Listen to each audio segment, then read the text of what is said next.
우리가 사도행전 말씀을 우리 묵상하면서 초기 교회에 일어난 성령의 놀라운 일을 목도하고 있습니다.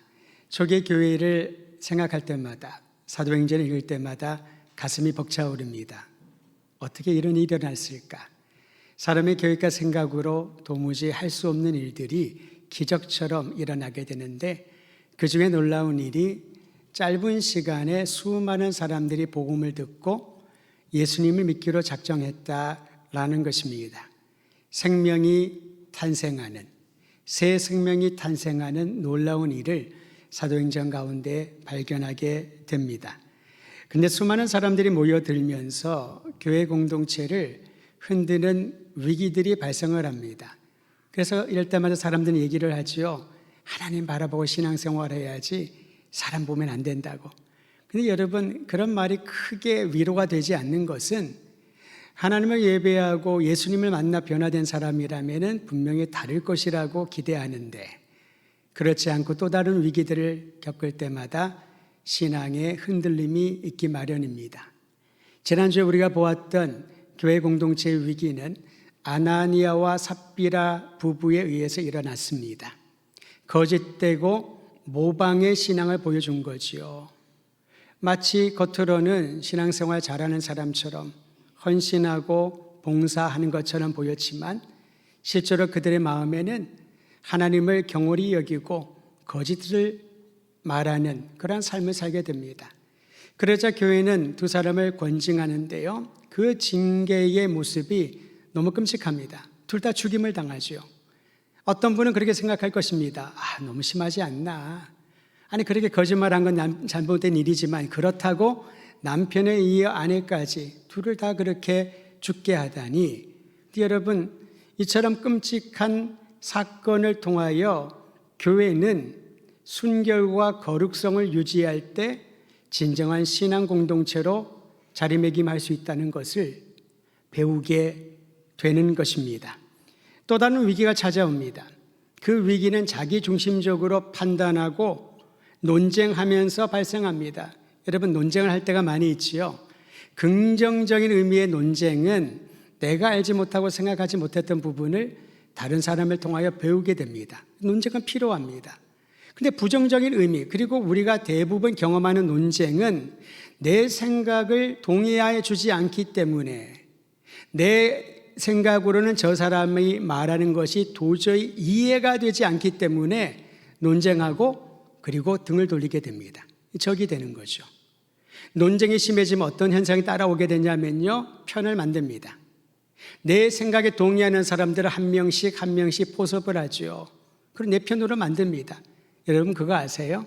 처음엔 관심이 없다가 자꾸 똑같은 얘기를 1시간, 2시간, 하루 이틀 반복해서 듣다 보면은 본인도 모르게 그 말에 동화가 되어버립니다. 처음에는 에이, 그렇게 가지는 아니야. 그런데 자꾸 반복해서 듣다 보면은 그럴 수도 있겠는데 아니야, 그럴 것 같아. 그게 틀림없어. 그래서 편을 만들게 되는 것이죠. 그래서 팀을 이루어서 처음에는 1대1로 논쟁을 하다가 팀을 이루어서 싸움을 하듯이 논쟁을 하고 분열에 이르게 됩니다. 초기 교회에 그러한 위기가 찾아왔습니다. 시작은 좋은 일을 시작하다가 좋은 일을 가지고 사역을 하면서 시작됐습니다. 초대교회 성도들의 특징은 자신들의 재산을 다 팔아서 가난한 사람들에게, 필요한 사람들에게 나누어 주는 거였잖아요. 자기 소유를 주장하지 않았습니다. 이 아름다운 모습 가운데 어떤 위기가 찾아왔냐면은 차별에 대한, 형평성에 어긋나고 차별한다고 하는 그러한 생각들이 싹트기 시작을 합니다. 특히 헬라어를, 그리스어를 말하는 유대인들과 히브리어를 말하는 유대인들 사이에 갈등이 생기면서 우리가 외지에서 살았다고 해서 이렇게 차별하는가? 우리의 과부들을, 우리의 형제와 자매들을 이렇게 소홀하게 대하는가? 그러한 말들이 나오기 시작을 하죠. 팀을 나누게 됩니다. 문화와 언어와 그리고 각자의 다른 생각, 자기의 기준으로 상대방을 공격을 하면서 큰 위기가 찾아오게 되죠. 이에 대해 사도들은 그들을 섬세하게 돌볼 수 있는 7명의 일꾼들을 세워서 봉사와 섬김의 사역을 감당하게 합니다. 물론 사도들이 그 일을 할 수 있었고 해왔습니다. 그런데 세밀한 부분들을 반복하여 살필 수 있는 일꾼들이 필요했던 것이지요. 여러분, 이 위기를 겪고 나자 성경은 교회가 더 큰 부흥을 경험했고 제사장들까지도 복음의 도에 굴복하는 부흥의 역사가 일어났다라고 말합니다. 할렐루야. 사람이 많이 모이면 위기가 생길 수가 있고요, 갈등이 생길 수가 있고요, 이견이 있을 수가 있고요, 자꾸 사람들은 그것을 편을 나르고 공격하는 도구로 사용하려고 하지만 믿음과 지혜가 충만한 사람들이 있는 공동체는 이 위기를 하나님이 행하시는 위대한 역사의 통로로 사용되는 것을 보게 되는 것입니다. 그럼 여러분, 여기까지는 내적인 위기였습니다. 교회 안에서 차별에 대한 어떠한 갈등들이 있고요, 거짓과 위선적이고 모방하는 신앙들을 보이다가 권증을 당하는 경우도 있고요, 내적인 위기였죠.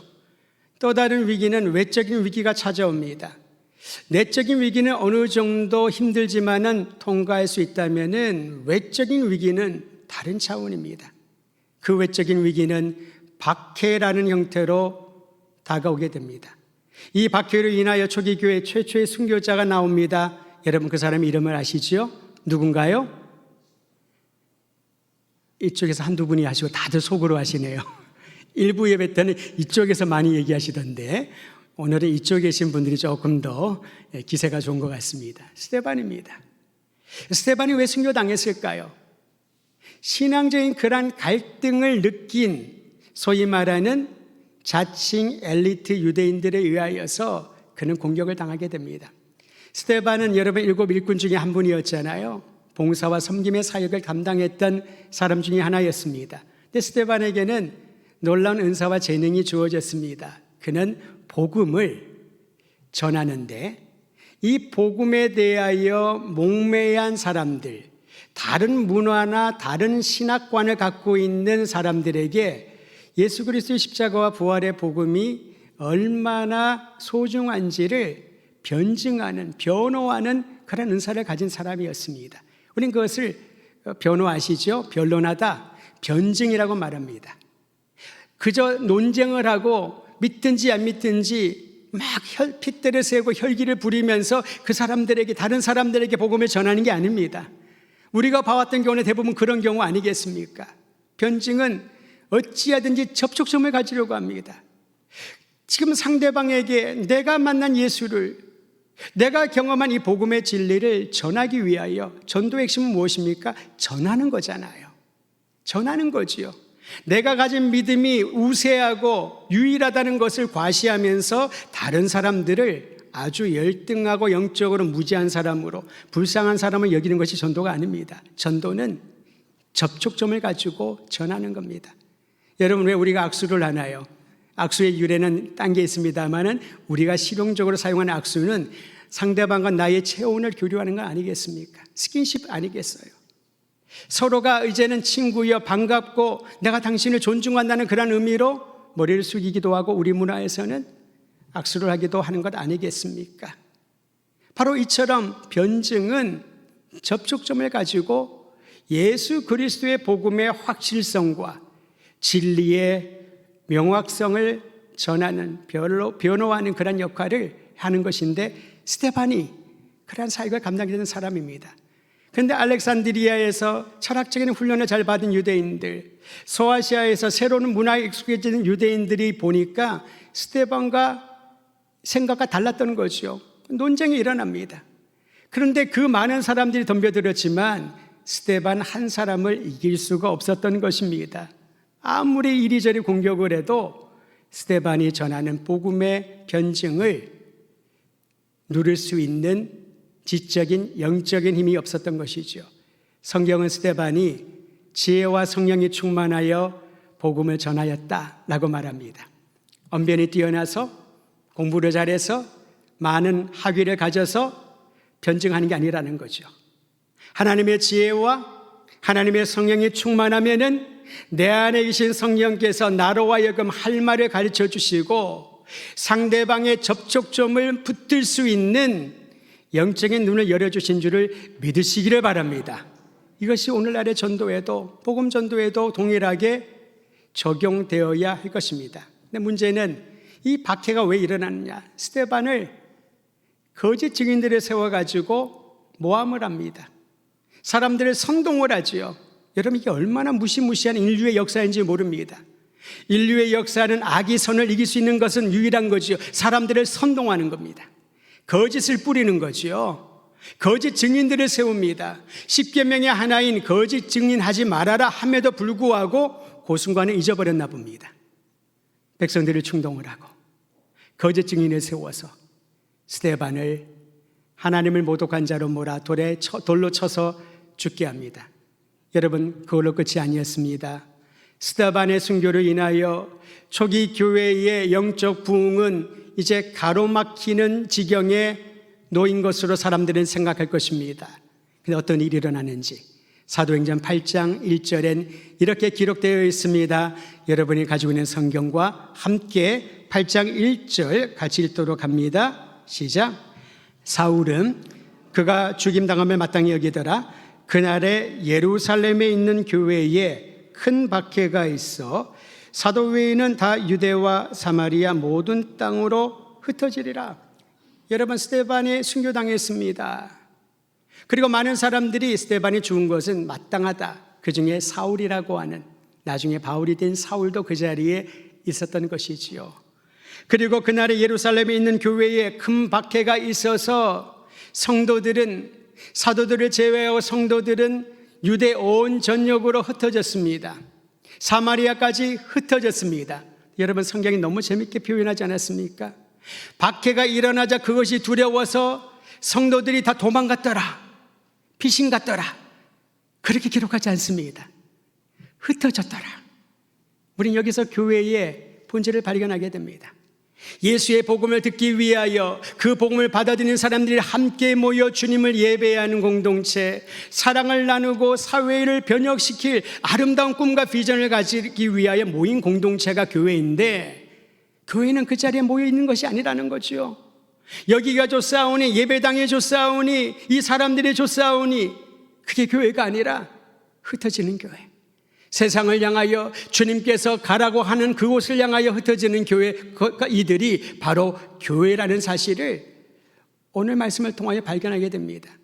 최악의 위기에도 최선의 일을 행하시는 하나님의 역사를 기대하며 나아가시기를 바랍니다.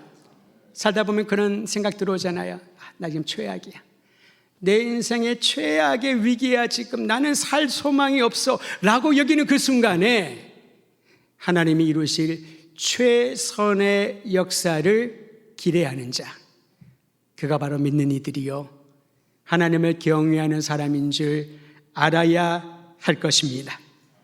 놀랍게도 박해를 피해 도처에 흩어진 백성들은, 성도들은 가는 곳마다 십자가와 부활의 복음을 전했습니다. 이것이 바로 하나님의 은혜입니다. 그리고 하나님이 주도하시는 선교의 역사입니다. 우리는 머리를 맞대고 기도하면서 선교 전략을 많이 짭니다. 연구하는 것 굉장히 도움이 되지요. 근데 자칫 잘못하면은 마치 우리가 하나님을 위하여 무슨 일을 한 것처럼 오인할 수가 있습니다. 우리가 열심을 보여서 헌신을 하고 재정을 투자하고 내 생명을 바쳐서 이 사역을 이루었다라고 하는 그러한 오해에 빠질 수 있다는 겁니다.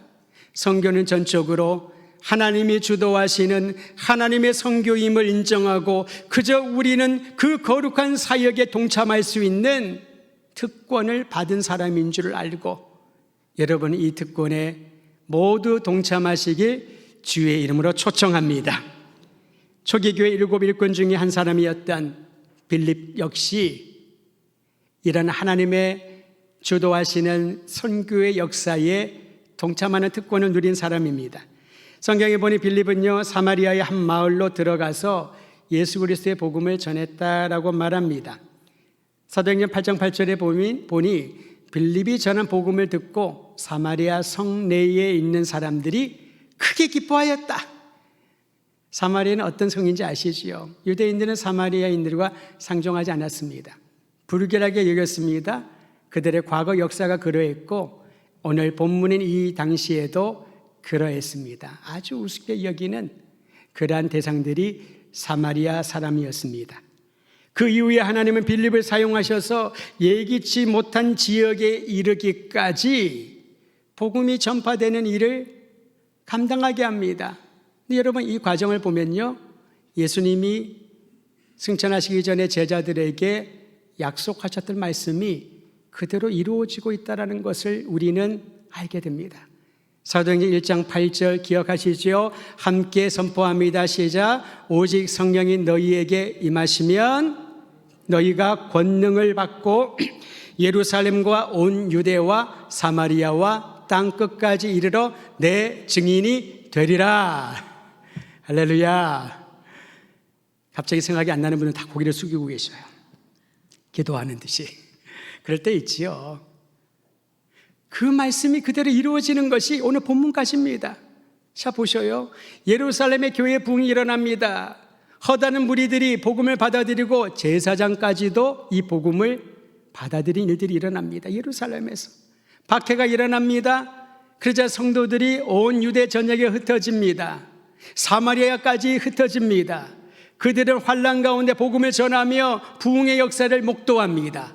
그리고 거기서 머물지 않고 땅 끝까지 복음이 전파되는 일을 오늘 빌립을 통하여 우리에게 확인시켜주고 있습니다.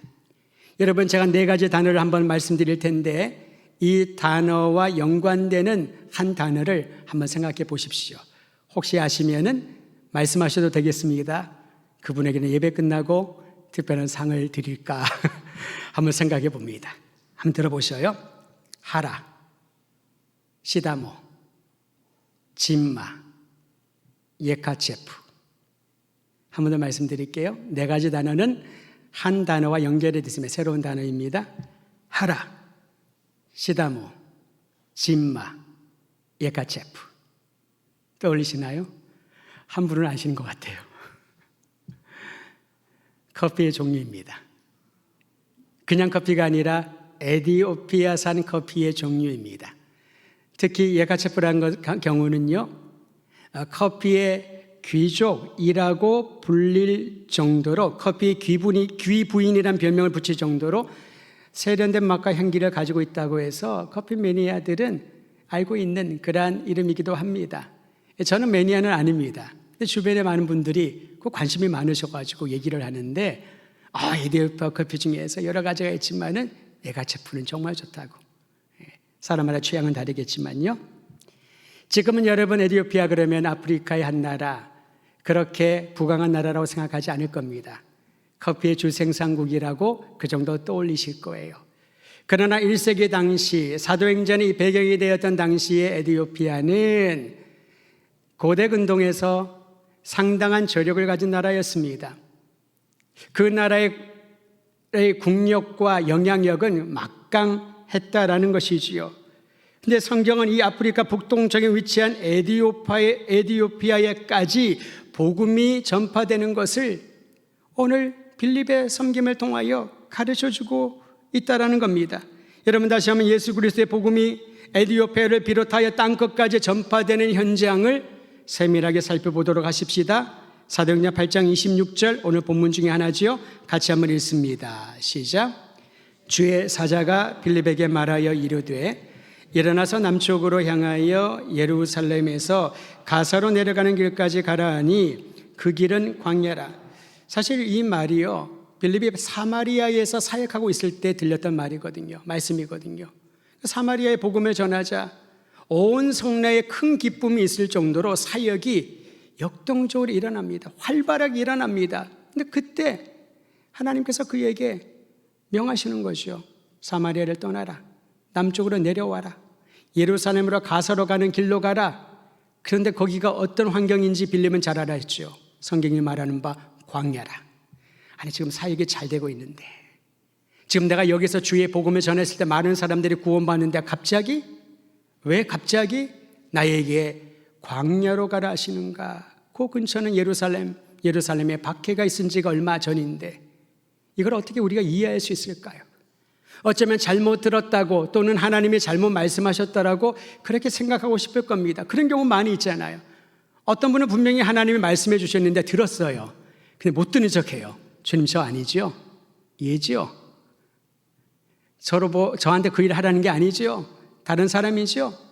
근데 빌립은 분명히 들었다는 거지요. 전혀 상황에 안 맞는 주님의 명령을 듣고 그는 거부할 수 있었겠지만 순종합니다. 그리고 그것이 하나님의 음성인 줄을 그는 확신 가졌습니다. 이게 어떻게 가능했을까요? 성령으로 충만한 사람이기에. 초대교회는 성령의 임재로 시작되지 않았습니까? 성령으로 충만한 사람은 성령께서 말씀하시는 것을 귀를 열고 듣게 됩니다. 우리가 성령으로 충만하지 않으면 사람의 생각과 계획밖에는 말할 게 없는 겁니다. 하나님의 영은 하나님의 뜻과 그 계획을 이루기 위하여서 때로는 말도 안 되는 일을까지도 하라고 명하실 수 있다는 거죠. 빌립이 거기에 순종하며 내려갔더니 거기에서 한 사람을 만났는데 마침 그 사람이 누구냐 하니 성경에서는 에디오피아에서 온 네시라고 알려주고 있습니다. 여러분, 네시가 어떤 사람인지 아시죠? 거세한 남자를 우리는 네시라고 일컫습니다. 우리는 네시가 어떤 역할을 하는지 압니다. 왕의 뒤에서 옆에서 보필하는 역할이죠. 결혼도 하지 않고 평생 자기의 주군을 섬기는 일을 하는 사람이 네시이고 그에게는 어떤 권력, 권한을 가지지도 못하고 가져서도 안 되는 그러한 위치였습니다. 그런데 고대 근동에서는 네시가 거세한 것은 맞다고 보지만은 우리가 생각하는 우리 왕조에서 옛날 드라마에서 나오는 그러한 네시와는 전혀 다른 사람입니다. 톰 라이트라고 하는 신학학자는요, 고대 근동 나라 같은 경우에는 공직자들을 거세하는 경우가 종종 있었다고 해요. 나라에 헌신하고 나라를 위해서 내 몸을 다 바쳐라 라는 그런 의미로 상당히 고위 관리자들에게는 거세한 네시와 같은 그런 사람들이 종종 있었다라는 연구 결과를 설명한 적이 있습니다. 근데 중요한 것은 여러분, 그 네시에 대하여 성경도 동일하게 말하고 있다는 것이죠. 오늘 말씀 한번 보실까요? 8장 27절입니다. 제가 읽어드리죠. 일어나 가서 보니, 빌립이 일어나 가서 보는 거죠. 주의 음성을 듣고 사마리아를 떠나 주님이 지시하신 광야 쪽으로 내려가 보니 에디오피아 사람 곧 에디오피아 여왕 간다게의 모든 국고를 맡은 관리인, 재정장관인 거죠. 네시가 예배하러 예루살렘에 갔다가 내려오는데 만난 거예요. 하나님께서는 빌립을 사마리아의 사역도 귀하고 아름답고 중요하지만은 이제 부흥이 일어났으니 그 일을 하나님의 손에 맡기고 너는 새로운 이들 땅 끝에서 온 한 사람을 만나기 위하여 내려가라. 그렇게 설명하면 얼마나 좋을까요? 그럼 갈등 안 했을 텐데 주님은 그렇게 인도하지 않으신 것 같습니다. 일어나라, 가라, 광야로 가라, 거기까지. 그래서 우리로 깨닫게 하는 거죠. 가서 보니 굉장한 재력과 부를 가진 에디오피아 사람을 만나게 되는데 처음엔 의아했을 거예요. 에디오피아는 북동쪽에 위치한 나라거든요. 근데 여러분, 제가 한번 오늘날로 한번 재봤더니 주위 지도를 보면 나오잖아요. 했더니 예루살렘에서 에디오피아의 수도, 현재 수도인 아디스아바바까지 한번 거리를 재보니까 4,200km 정도가 되고요. 비행기를 타면 4시간, 승용차로 좋은 차로 쉬지 않고 운행을 하면 60시간 정도 걸리는데 그때는 길도 제대로 좋지 않았고 승용차 비행기 없지요. 그 시간에, 제가 계산한 시간에 3배, 4배 그 이상 걸릴 수 있는 그런 머나먼 길인데 이 에티오피아 사람이 왜 거기까지 왔을까? 여호와 하나님을 알지도 못하고 율법에 대해서 들은 적도 없을 수 있는데 왜 거기까지 왔을까? 하나님께서 땅끝까지 복음을 전하기 위하여 그의 마음을 준비시켜 주신 거지요. 한 사람을 준비시켜 줍니다. 구도자의 마음을 갖게 하신 겁니다. 진리의 도에 대한 열정을 가지게 했던 것이지요. 율법에 의하면요, 거세당한 남자나 외국인은 성전에 들어갈 수 없었습니다. 하지만 그는 상당한 권력과 위치에 있었기 때문에 예루살렘 성전에 이방인의 뜰까지는 왔던 것 같습니다. 안까지 들어가지도 못하는데 그저 그 뜰을 한번 밟으려고, 성전 뜰을 밟으려고 4,200km 이상이 되는 그 머나먼 길을 여호와의 허락을 받아서 마음대로 못 움직이잖아요. 이렇게 와서 예배를 드리고 돌아가다가 빌립을 만나게 됩니다. 저는 이 에디오피아 내시를 보면서 그의 이름은 누군지 모르지만은 내 안에, 우리 안에 하나님을 향하는 그러한 구도자의 마음을 갖고 예배를 드리고 있는가 한번 살펴보게 됩니다. 하나님을 갈망하는 믿음이 있으면은 지리적인 거리는 문제가 되지 않는다는 거죠. 제가 20대 때 선교 훈련을 받을 때에 함께 훈련받던 목회자 부부가 계셨는데 이분들이 6개월 동안 훈련을 받으셨어요. 매주 토요일마다 9 to 6, 9시부터 6시까지 훈련을 받는데요. 이분들이 제주도에서 오셨어요. 매주 토요일 첫 비행기를 타고 김포에 내려서 이천동까지 버스를 타고 와서 9시부터 훈련을 받고 6시까지 마무리까지 하고 그리고 또다시 김포로 가서 목사님이신데 6개월을 그렇게 하시는 겁니다. 그 먼 거리를 우리라면 할 수 있을까요? 그렇다고 많은 분들은 이렇게 수고하니 우리가 회비라도 좀 깎아주고 비행기 값도 좀 대주자, 이게 우리의 생각이라는 거죠. 그분들에게는 그게 중요하지 않았습니다.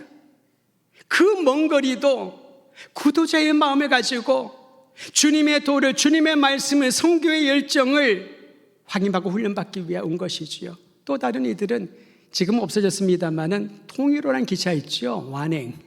이 통일호를 알면은 나이가 대충 어느 정도 되는지 아실 겁니다. 근데 그 통일호를 타고 밤새도록 부산에서, 목포에서 청년들이 올라옵니다. 서울역에 다 만나죠. 첫 차가 아직까지 다니지 않으니까 서울역에 도착해서 그 대합실에서 반가워하며 2-3시간씩 9시에 시간 맞춰 가면 되니까 성경 읽고 은혜를 나누고. 거리가 먼데 굳이 그렇게까지 믿음이 있고 열정이 있고 구도자의 마음이 있으면 여러분, 거리는, 지리적인 거리는 문제가 되지 않는 것입니다. 그러니까 어떤 분들이 이사를 가요. 그리고 목사님 거리가 멀어가지고 교회가 오기 좀 어려워요. 영상으로 예배 드릴게요. 물어봅니다. 어디로 이사 가셨어요? 대전 어디 한켠이래요. 이제 얘기하죠. 제가 대전에 살아보니까 아무리 멀어도 주일날은 30분이면 끝에서 끝까지 가던데 세종도 한 40-50분 걸리죠. 거리의 문제가 아니라는 거죠. 마음의 문제이지. 믿음이 있으면은 지리적인 거리에 대한 문제들은 잊혀지게 되고 하나님께 더 가까이 가고자 하는 마음의 거리들이 친밀하게 되는 것입니다. 하나님께서는 빌립에게 그 영적인 원리를 가르쳐주고 우리에게도 도전하고 있는 것입니다. 근데 마침 이제 예배드리고 본국으로 돌아가는데 수레를 타고 고위 관리니까 타고 가는데 뭘 읽는 거예요. 봤더니 두루마리 성경을 읽습니다. 그러니까 이가 얼마나 부자인지를 알겠지요. 두루마리 성경을 읽는 것을 보는데 빌립이 그에게 다가가서 물어봅니다. 이 성경의 내용을 이해가 됩니까? 잘 모르겠대요. 지도해 주는 사람이 없으니까, 아무도 가르쳐 주는 사람이 없으니까 이 말씀이 모르면서도 계속 읽고 그 말씀을 묵상하는 겁니다. 오랜 여행을 가면 피곤할 만한데 덜컥거리는 수레를 타고 그는 이사야서 말씀을 마침 읽는데요. 빌립이 옆에서 딱 보니까 이사야서 53장이에요. 오늘 읽은 그 말씀인 겁니다. 그래서 빌립이 하나님의 감동을 받아서 이사야 53장에서 말하고 있는 메시아가 오셨고 그분이 예수님이신데 십자가에 달려 고난당하시고 말씀대로 다시 살아나셔서 우리의 구주가 되셨다라고 복음을 가르칩니다. 그러자 에디오피아 내시의 마음에 큰 감격이 차고 넘치게 됩니다. 그리고 그가 세례를 받게 되죠. 그리고 그는 자신의 길을 가고 하나님께서는 빌립을 또 다른 지역에 복음을 전하는 전도자로 사명을 살라고 그를 이끌어 가십니다. 우리 성경에 이끌어 간다는 이 말은요, 원래 의미는 강탈해 간다, 빼앗아 간다는 것입니다. 사실 에디오피아 내시에게 빌립은 생명의 은인과 같은 사람이죠. 자신의 구도하는 마음에 영적인 갈급함에 물꼬를 터준 사람 아니겠습니까? 그에게 얼마나 많은 것들을 보답하고 싶었을까요? 아마 에디오피아 데리고 가서 구경시켜주고 여기서 한번 집회도 열고 복음도 전하고 그렇게 많은 것들을 해줄 수 있을 사람이었을 겁니다. 근데 그 복음을 전한 이후에 하나님은 빌립을 빼앗아 가듯이 데리고 아소도로 그리고 가이사랴로 가서 복음을 전하게 하는 것입니다. 저는 이 장면을 보면서 한 사람의 구도자를 통하여 땅끝까지 복음이 전하는 일들을 보게 하시고 그 통로로 복음을 가르치고 돕는 역할을 하기 위하여 빌립을 사용하신 것처럼 우리 더드림교회 성도들이 먼저 구도자 에디오피아 내시처럼 하나님을 향한 갈망하는 마음이 더해지고 더불어서 빌립처럼 우리를 주님이 사용하셔서 복음을 들어야 될 사람들, 영적인 방황과 삶의 절망 가운데 있는 이들에게 예수 그리스도가 유일한 길임을 가르쳐 접촉하고 전달할 수 있는 도구로 사용하여 주시기를 기도하는 마음이 생겼습니다. 여러분, 이 기도에 함께 동참하지 않으시겠습니까? 주님을 갈망하는 자들, 예배를 사모하며 하나님의 뜻을 따라 살기를 갈망할 것입니다. 주님을 사모하는 자들, 주님의 손에 쓰임받고 거룩한 도구로 살아가는 것에 큰 감격을 누리게 될 것입니다. 우리 교회가 이 아름다운 감격 날마다 누리며 승리하게 되기를 주의 이름으로 축원드립니다.